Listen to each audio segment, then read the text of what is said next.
This is my ultimate grill cake, inspired by the brand new season of chopped gold medal games. Here I have a quarter sheet of red velvet cake, and what I did was just make a really rough template for my T-bone steak. Frost with some of this tan colored ganache, some tan colored fondant, texture just all up the sides and top, just to add a little bit of texture.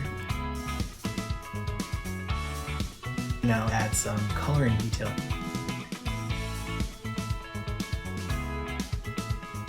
I'll start torching a modeling chocolate. I'm going to make some plum tomatoes and some asparagus that are going to be on my grill next to my T-bone steak.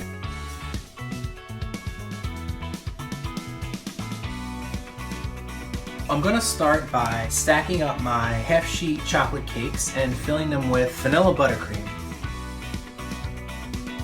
So we'll get a little crumb coat action here. So now that my crumb coat is chilled, start frosting the very top of this cake.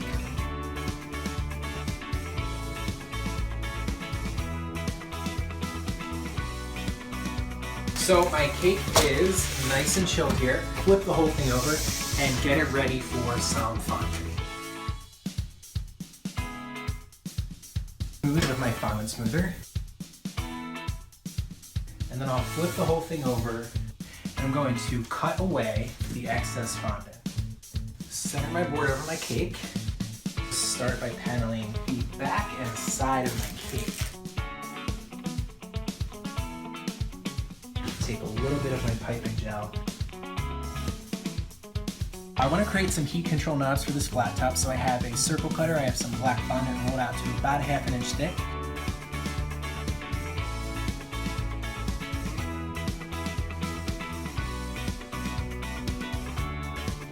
To kind of simulate that juicy look on the steak, I'm just going to take a little bit of honey that I've mixed together with some vodka.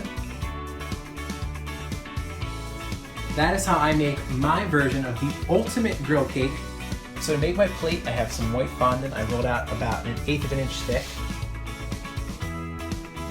Let this dry overnight.